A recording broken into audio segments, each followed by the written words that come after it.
Riley Keough and Lily Gladstone star in Hulu's limited series Under the Bridge, a chilling true crime story based on the acclaimed book. Hailed as a riveting and heartbreakingly realistic work by the Chicago Sun-Times and featuring excellent performances, according to Time magazine, the series is for your Emmy consideration in all categories, including Outstanding Limited Series and Outstanding Supporting Actress in a Limited Series for Keough and Gladstone. For more information, visit fyc.hulu.com.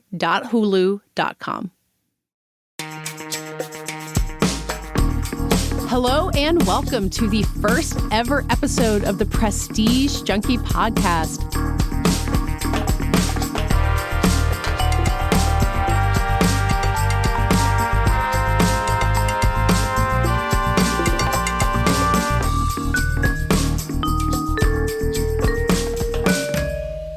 I am your host, Katey Rich. I am the awards editor here at The Ankler, and I am so excited that every week I will get the chance to dive into the best of the worlds of film and television, and also all of the awards that surround them year-round.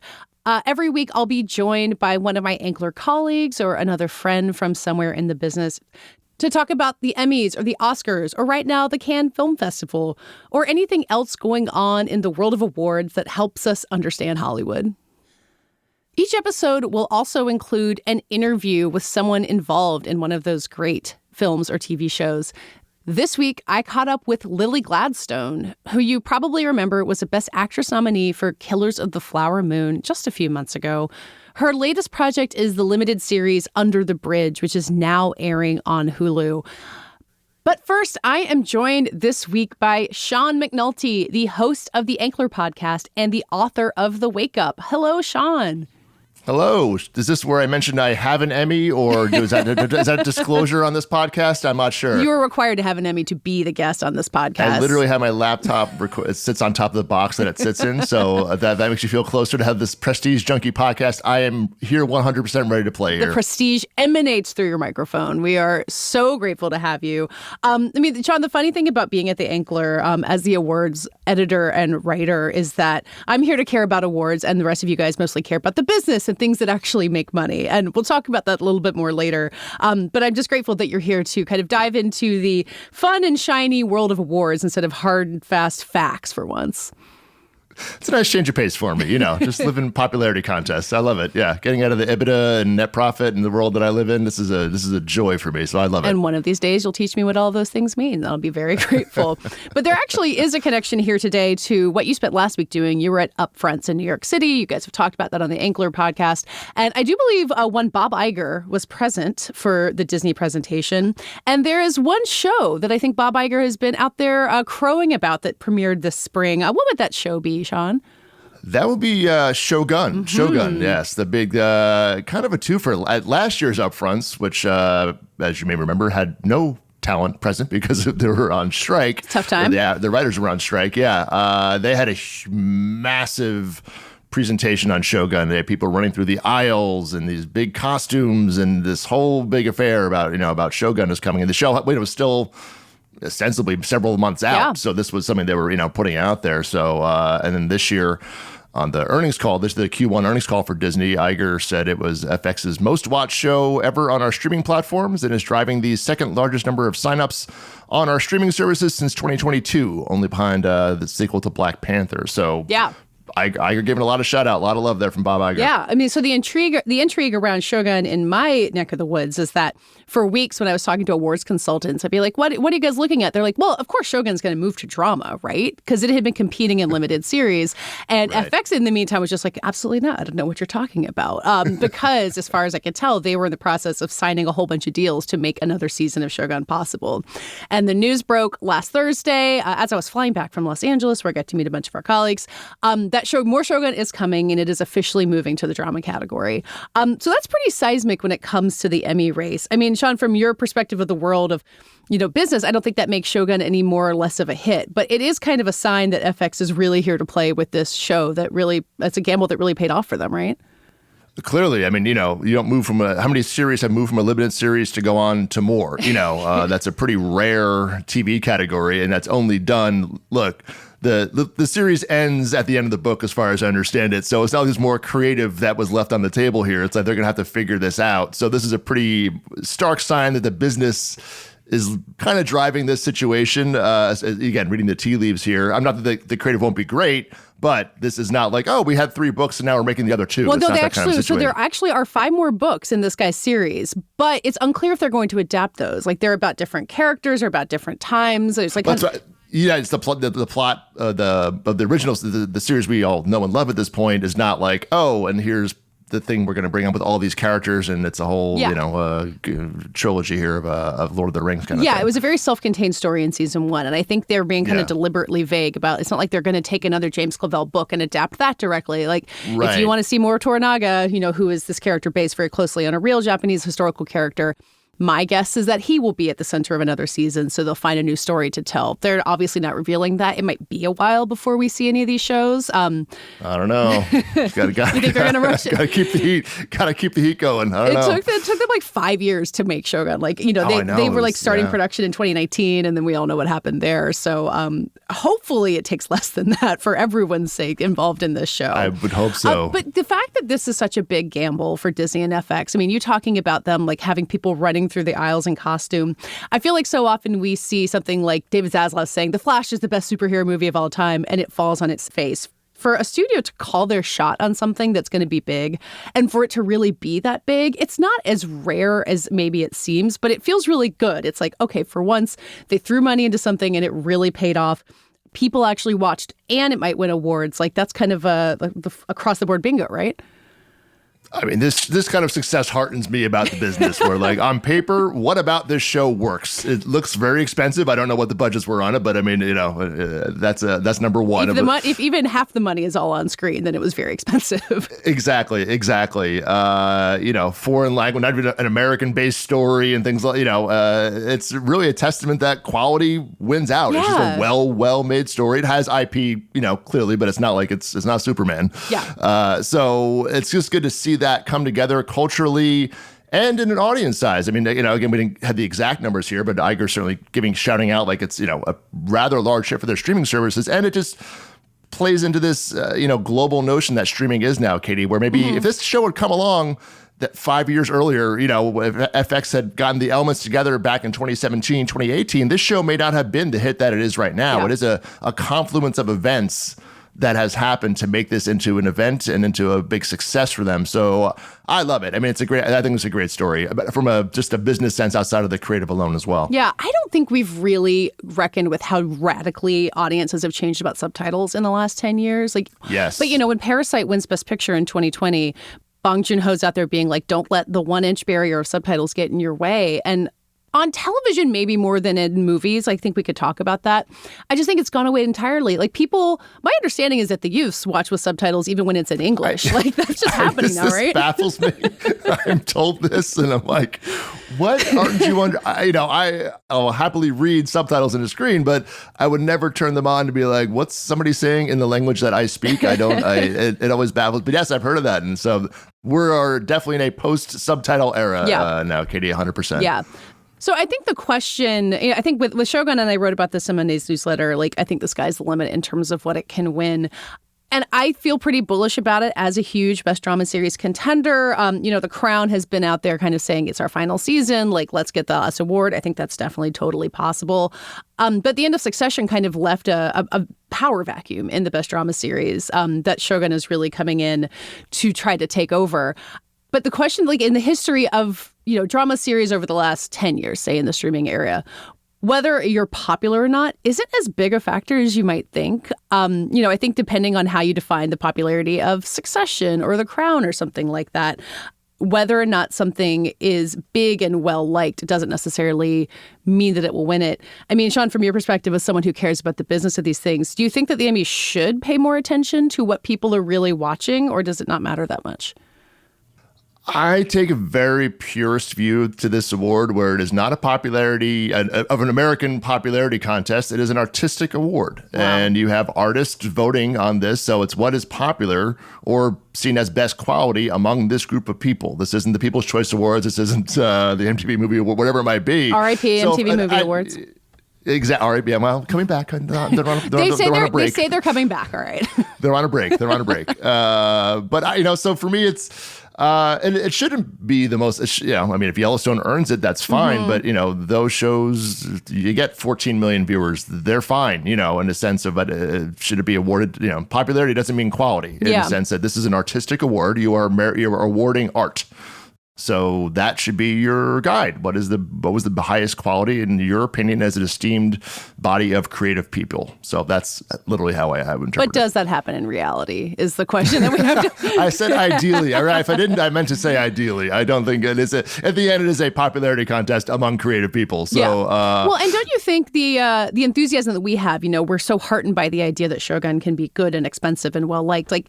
That can apply to the voters, too. They can be excited about something being a hit and being really good and want to give it more awards, even if, the Gilded Age is just as good in their minds. You can see why that would sway their vote. Yeah, it is an element to it, and especially if it's a new popular show, Katey. You mentioned The Crown, which everybody has watched at some point. But, I wouldn't say there's a lot of... I mean, the peak buzz around that show is not season 5, sure. Put it that way. And I'm not saying the quality is any better or worse, but just in terms of the moment in the zeitgeist has certainly come and gone for that series in that sense. Where Shogun, there's that kind of element of wanting to award the new. Maybe that's the way to put it for this show. Yeah. So that is a bigger factor in my mind of like, it's it's the new shiny thing, and people love new shiny things in the entertainment business, and that has a factor as well. That's been kind of the eternal question of the Emmys too, because especially in the 90s and the 2000s, they would just give Kelsey Grammer an award any single time he was there. Julia Louis-Dreyfus, I think it was 6 Emmys in a row that she won in the 2010s. Like they really love a streak. I mean, Succession. It comes in and it won for all of its seasons, if not close to all of its seasons. Game of Thrones, the same thing. So being something new isn't always necessarily a guarantee that you're going to win an Emmy. But it seems like for this year, kind of the confluence of events, there's not, The Crown is not the thing that's just gone and won every single year. It kept getting overshadowed by Succession. So I think unless you're something that is just unbeatable from its perch, you are vulnerable to something that's like new and big and successful, like we've been saying. Yeah, it just feels like that kind of year where something is. I just said there's oxygen in the room now. Succession is gone. Yeah, it feels like something new will come in versus awarding something that's been here all along, waiting for an award. But that it can happen. We've seen it happen. Yeah. But and meanwhile, FX is saying for The Bear, being like, no new things for this one. Keep paying attention to this. I know it just won a bunch of Emmys 3 months ago, but let's go back. our laugh riot, The Bear. Yes, please give it to best comedy. That's a topic for another episode of the what makes a comedy these days. Exactly. So, Sean, when we were talking before this episode, you suggested that understanding why it's even Emmy season right now might be a useful thing to discuss on the air, because if you are a normal person, you might say, wait a second, the Emmys are in September. I mean, Sean, and even as an entertainment professional, it sounds like it's a little baffling to you how this works. Well, that and the strikes threw things off, which is kind of honestly where my main internal calendar got just out of whack of like, wait, when is this? What are we awarding Didn't this season from? Didn't we just have the Emmys? Didn't we just have this award 3 or 4 months ago? So yes, I know earnings season calendars very, very well. Emmy calendars, I know I generally was like, well, it has to air before I think the end of May, because that's generally but I know they got threw off for the strikes or something like that. Yeah, so it's good to set the table sometimes. Yeah, the strikes didn't change the Emmy eligibility calendar, but they did obviously make the Emmys happen in January, right around the Golden Globes, which was deeply confusing. Like, if you can remember who won a Golden Globe and who won an Emmy and which one was which, like, you're doing better than me. I have no idea. Yeah. But we are still talking about shows that aired from June 1st, 2023 until June 1st, 2024, which is still coming up. There's still some shows like Under the Bridge with our guest Lily Gladstone that are still airing. But The Bear is really the prime example of why this is so confusing, right? Because they won a bunch of Emmys for season 1 in January, which had aired 18 months earlier at that point. And now we're talking about season 2, which aired last June. That's the Jamie Lee Curtis season, and Olivia Colman and all that stuff. By the time Emmy voting is over, season 3 of The Bear will have started. Right. Sean, you're doing like jumping with your hands, as I can see you. Yeah, I'm doing. Yeah, it's like my hand math here. I'm like, all right. Well, I guess that's it, Katey. Right? They put the show out in June. The new show out, even though it's not being voted on. Yes, exactly. But it has that. If you love season 3 so much. Yep. Maybe the thinking is because the voting happens, while the Bear season 3 is on, but you're voting for Bear season 2. Yep. So even if you weren't a big fan of season 2, but you love season 3, maybe there's some overhang. Maybe is that the thinking on that? Or it's just on your mind. I think you got Right. everyone talking about the Bear, and you're voting, and you're saying, or I think so. This year, I think the new season is premiering after nomination voting is ending, and maybe that's them saying, like, we know we'll get all the nominations. It's not a big deal, but it is. It's a smart concept. It's not something that's easy to do. I mean, honestly, the fact that they have debuted 3 seasons of The Bear, 3 Junes in a row, despite all of the strikes and everything that's been happening since then, is pretty incredible. Like, I'm not sure how they're managing to pull that off. Well, plus with Jeremy Allen White becoming the biggest commodity in Hollywood at this time. And he's, I think he's going to be doing this Bruce Springsteen movie coming up after, in the fall. So, and he did the Aaron Claw, of course. So keeping his schedule in mind, it seems to be and a few other people from the cast as well. But yeah, Iona Barry is also absolutely everywhere. Yep, the 2 of them. It makes you wonder if the Bear writer's room is kind of like the kitchen on the Bear, where it's just like movement constantly and extremely stressful. I'm sure it's a very There's nice definitely an Emmy Award like video to make for that, like of like them and the writers. There's some parody video. 10 to do, jokes for fact right now. Yeah.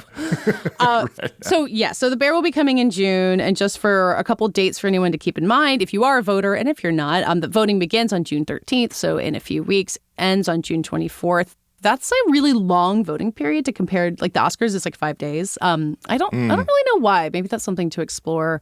Because there's so many shows. Yeah, I guess so. Like get really cram in the last minute. Also, June 13th is when we will see the ballots, and we'll actually know. Like, some people are saying, "Oh, you're actually a guest actor, not a supporting actor," or "Hey, you're a comedy, not a drama." Like there are twists that can happen. So stay tuned for that.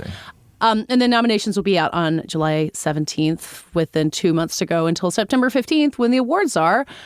And by then, we'll have a Toronto Film Festival. It'll be fall movie season. That's it. Way it goes. And football season. So welcome to the fall, and everybody. Fashion Week. All those things. And Fashion Week. If you're attending all 3 of those things, then congratulations. As I often do. You're managing to make it work.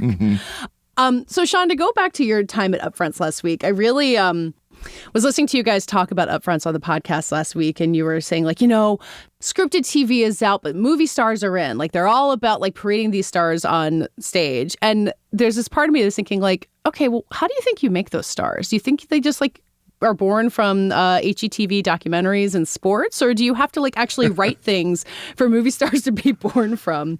And that's my awards bias speaking, I think, because to me, I think part of awards is to make it possible to keep making those things. Does that argument make sense to you that we do still need stars to be born from something and it can't just be cheap stuff on Discovery? Yeah, it's definitely a process, and I made the comment in the podcast, but like, Upfronts used to be a time where you trot out your stars of tomorrow. These are the faces you're going to be seeing, and there was none of that. There, if you are not a known commodity, like you were nowhere near the Upfronts anymore. Again, I'm dating myself, but Upfronts have changed a bit over time, but this year was just solidifying here post strikes. It was like, all right, last year had no talent because of the strikes. This year was the A-list of the A-list, the exact opposite of it.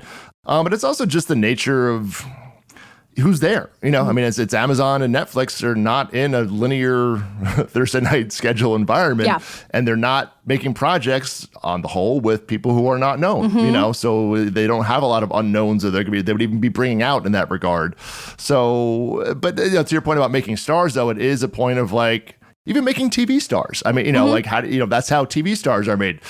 Kelsey Grammer, as you mentioned, was made on a sitcom. That David Caruso, whatever other names you can kind of think of, George Clooney. They were from television. If you're not doing that anymore, it's a hit to the star making system. Could be, potentially in the end there. Yeah, I wonder. It makes me want to go back in time a little bit and see how HBO positioned Euphoria before it debuted, because it is the kind of greatest forge of stars that we've had in the past 5 years. But I don't know if they had come out and been like, Zendaya and Sydney Sweeney and Jacob Elordi will be your stars of tomorrow, if people would have said in this media environment, like, nope, we reject this, and it wouldn't have worked, Like calling your shot is tough these days when it comes to stars.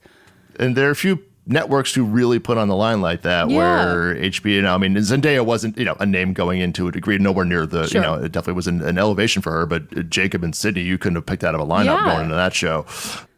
So it's just those moments again, kind of like Shogun, where it's like there's just these things still happen, which makes me happy about the business, because everybody's like, everybody's kind of down on the business, and I'm like, no, the stars can still be formed, the hits can still happen, even in this bifurcated environment we all live in. These kind of moments can still happen, but you do have to spend. What does HBO do? They spend on these campaigns to get these names out there, and that's a big part. Again, you're back to the business of the award season, Katey, is like, this is where that is part of the business. It's not just winning the award for the show.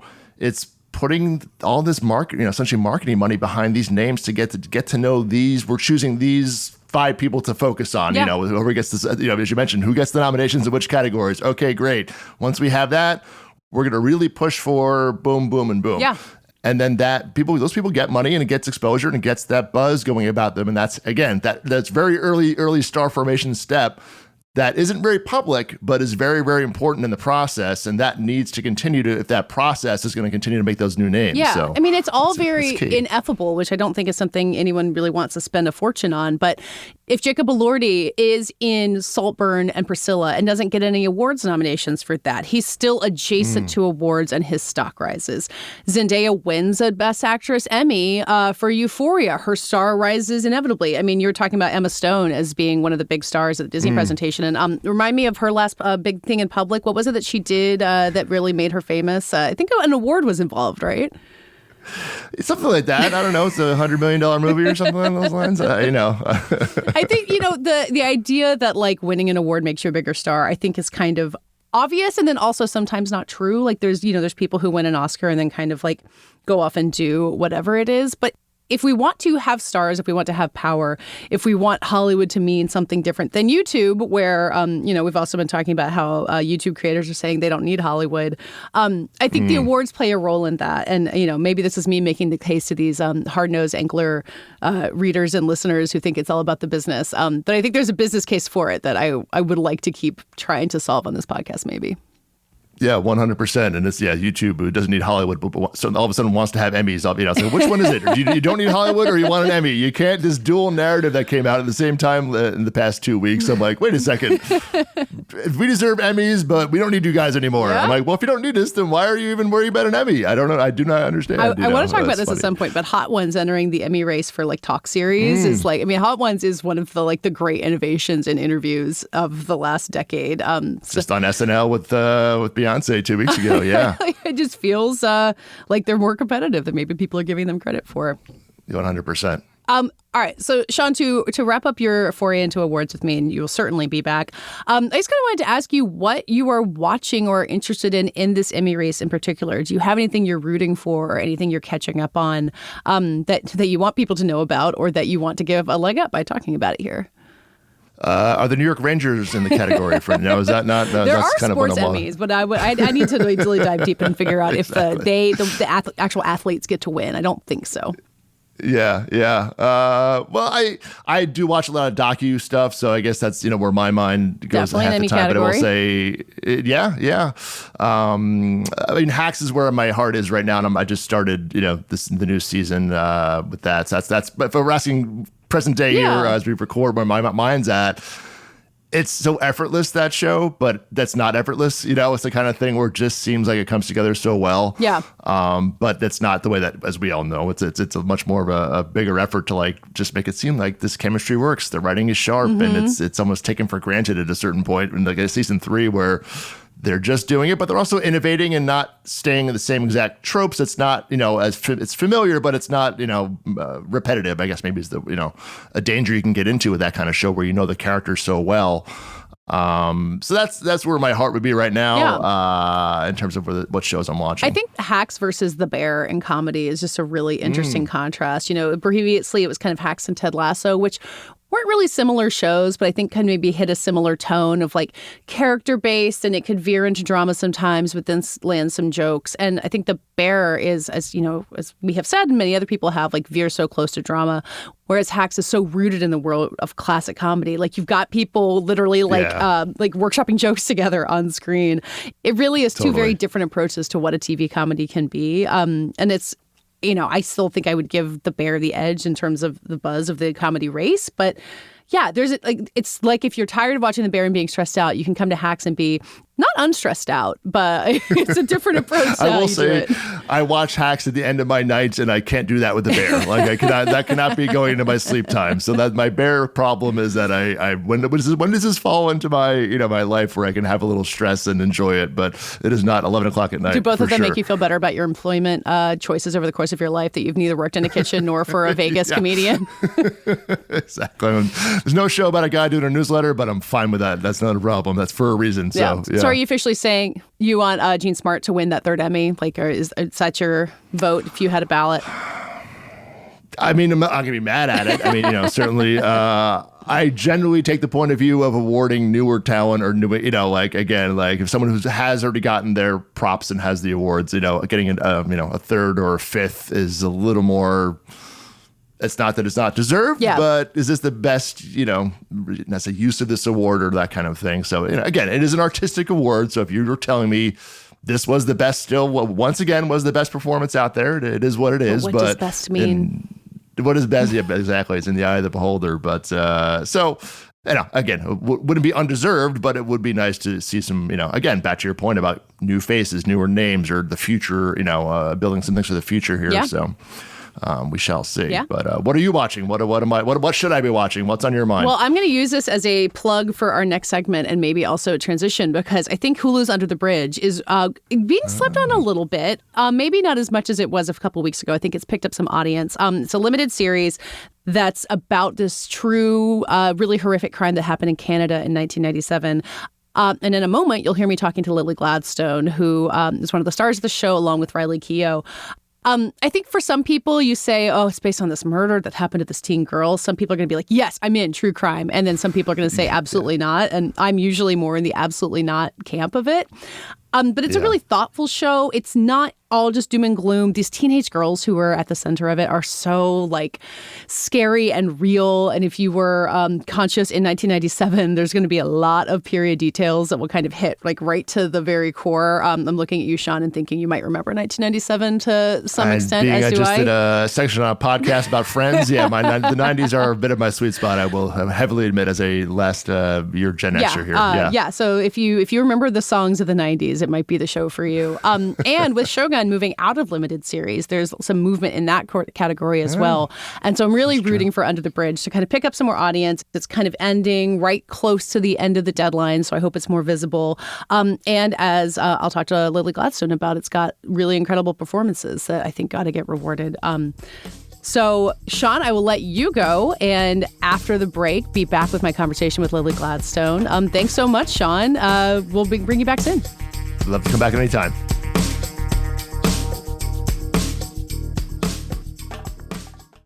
Riley Keough and Lily Gladstone star in Hulu's limited series Under the Bridge, a chilling true crime story based on the acclaimed book.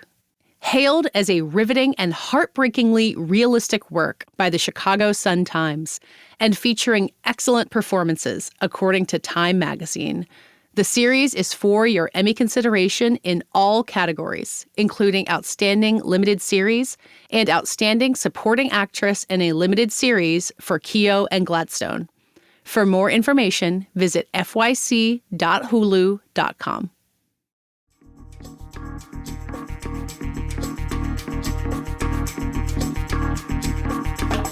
So now let's hear the conversation that I had with Lily Gladstone. I last spoke with her back in January when I was at Vanity Fair and she was deep in the awards campaign for Killers of the Flower Moon.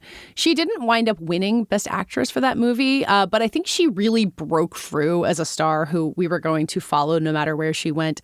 And it's really lucky for all of us that her next incredible performance came up really quickly on Hulu's Under the Bridge, which is now airing. It's an 8-episode limited series based on a true story that's really famous in Canada about the killing of a teenage girl named Rena Verk that happened in 1997.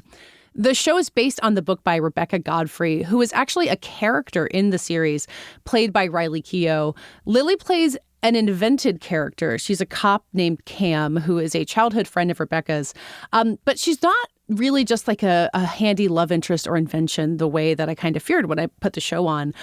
As Lily really explained, Cam's story allows Under the Bridge to tackle a whole lot of other stuff that is kind of related to the real story, but maybe wasn't as discussed at the time, including the way that Indigenous children in Canada were treated and these really fundamental ideas of grace and forgiveness that came up around this crime.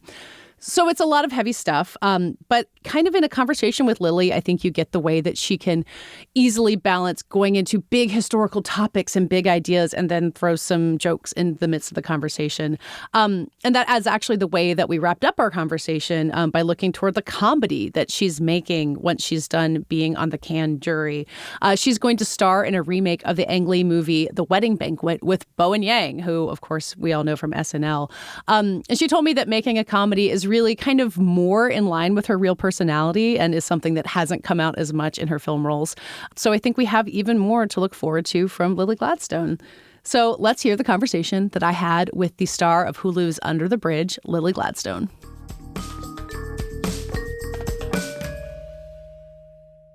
Lily Gladstone, thank you so much for joining me on our first ever episode of this Prestige Junkie podcast. I really appreciate it.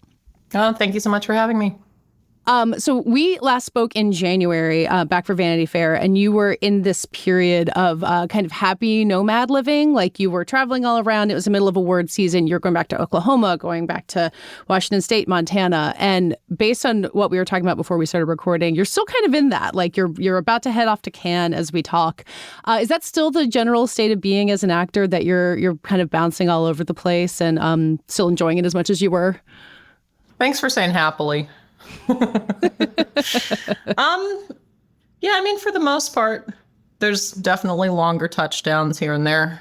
But yeah, I've still kind of jet setting. I was in Ireland a couple weeks ago, going back to Montana tomorrow for a few days and then off to France. Yeah, how does the full circle of returning to Cannes a year after The Killers premiere feel? Is it are you getting a sense of the weight of that yet? I mean, it's a really good marker of time. It's bookending the year, the Cannes to Cannes year.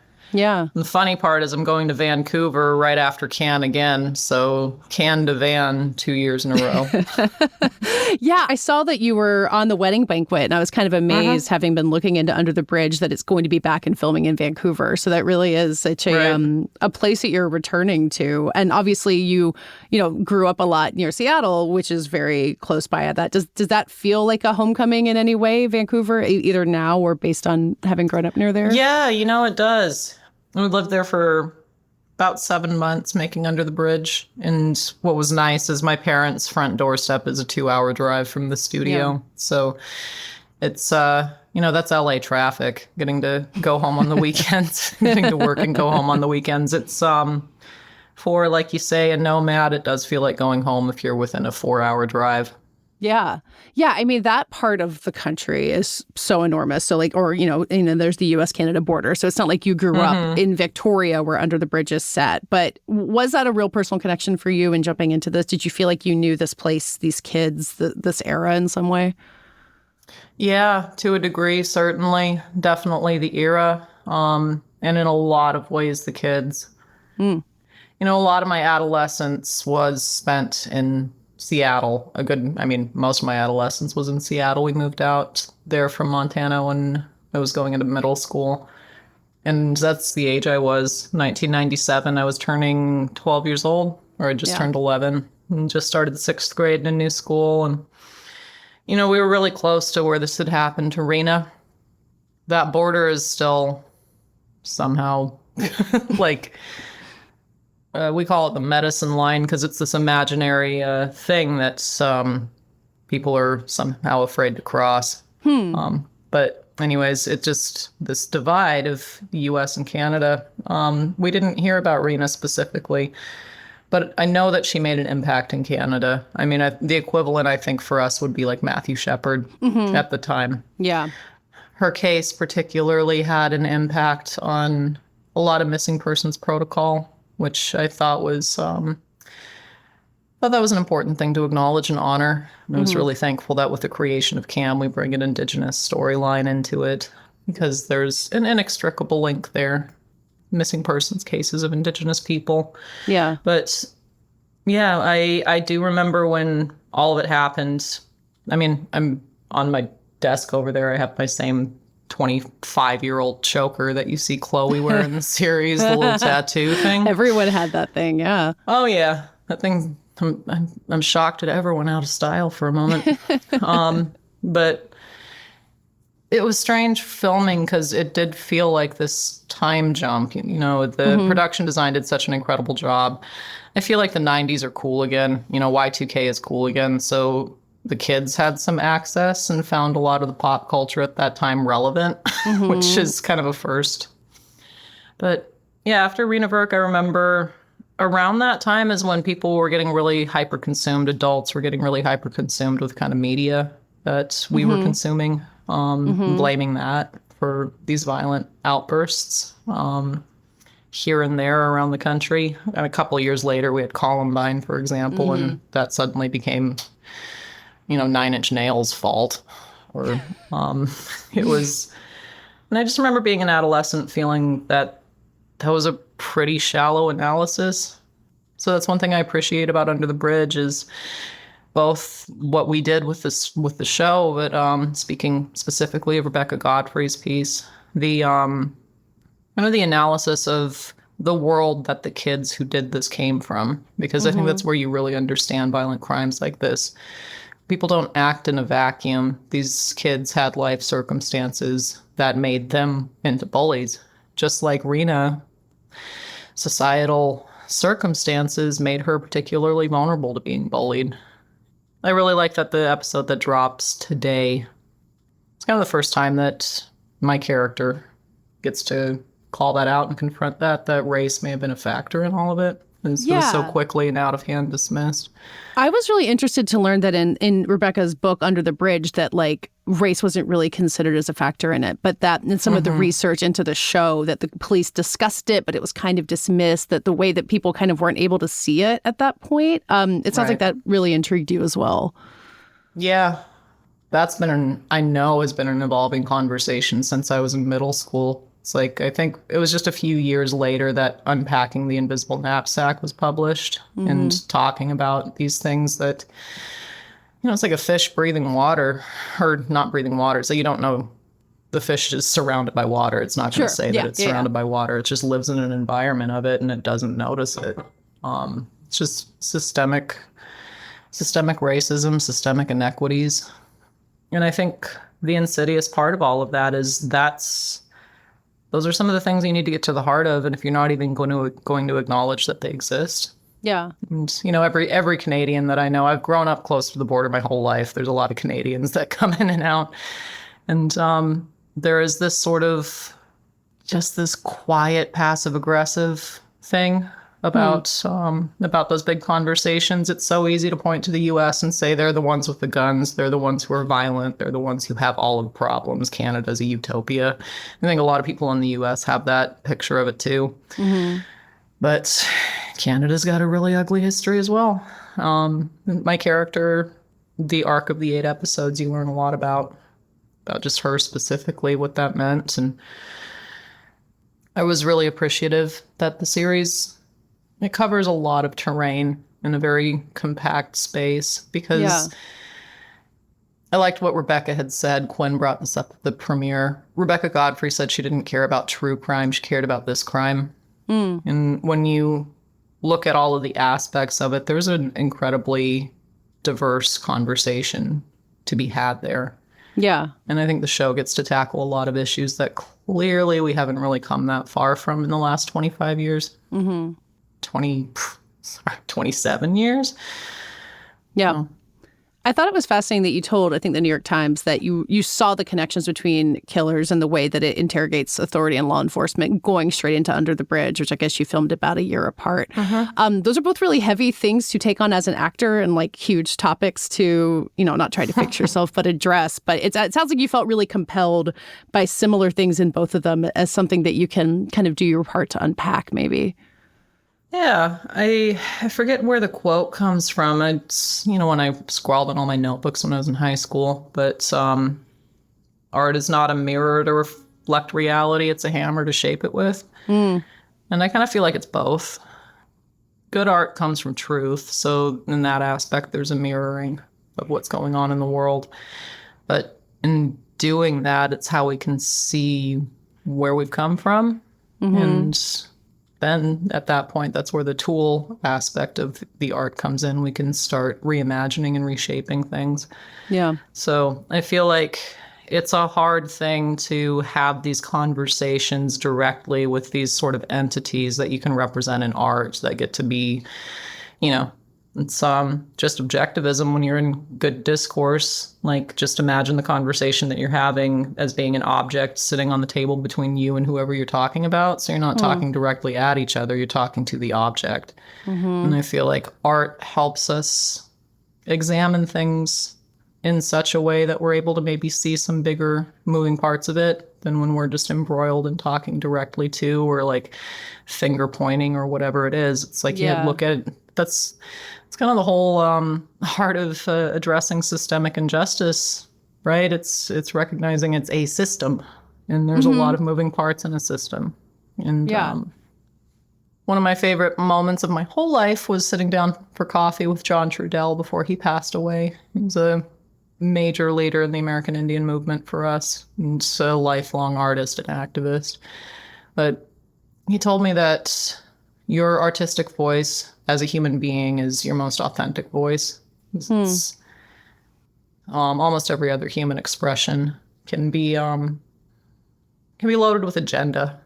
And, art certainly can be, but not in the same way, if that makes sense. Yeah. Like you make art for a purpose, but it's not an agenda. It's a different purpose. Yeah. Yeah, and I get to play this character, and when you play a character, I really believe you have to have compassion for who that is. You don't judge your characters, because then you're going to play a two-dimensional sort of like, and that's kind of that's counterproductive to having a full-rounded conversation. So it's pieces like this that are super well developed, where the characters all have so much like just vibrant shades of nuance in them. It's incredible to see these kids handle all of those little curves.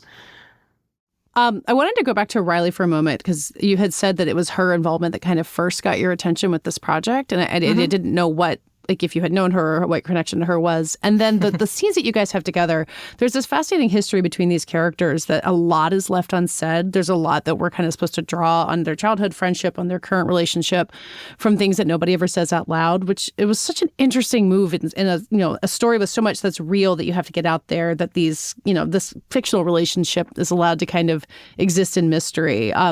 What did you guys do to build that? And how did that develop? It's so funny. Riley just feels like one of those people that I've known, even though we met in person for the first time on the lot making this project. Sure. I think the first time I saw her was when she had the Rebecca hair on. Which is great hair. It's great hair. And people are going to be getting that haircut. Oh, yeah. That needs to come back in a major way.